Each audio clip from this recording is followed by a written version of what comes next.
I jo soc casteller. Exerceixo poc, malauradament. Val. Però els dies importants hi soc. Fem pinya, no?, normalment. Ara fem pinya a l'últim cordó i ajudant a pujar fent d'escaleta, ajudant a pujar i amb un paper...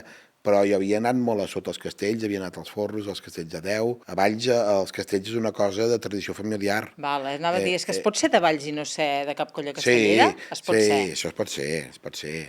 Quan et diuen que no soc de cap colla, immediatament penses que és de l'altra colla, eh? Això també passa a Valls. No, jo no soc de cap, vol dir que és de l'altra, perquè tothom sap de quina colla ets tu, no? I els castells és una forma de vida i de viure, no?, que ensenya uns valors, que també són molt necessaris en la política, no? Força, equilibri, valor i seny, no? És a dir, els valors d'equip, de fer pinya, de companyerisme. Per la vida. Els projectes col·lectius no es fan sols, sinó es fan amb equip i aquest esperit casteller de la política sempre ha sigut molt necessari.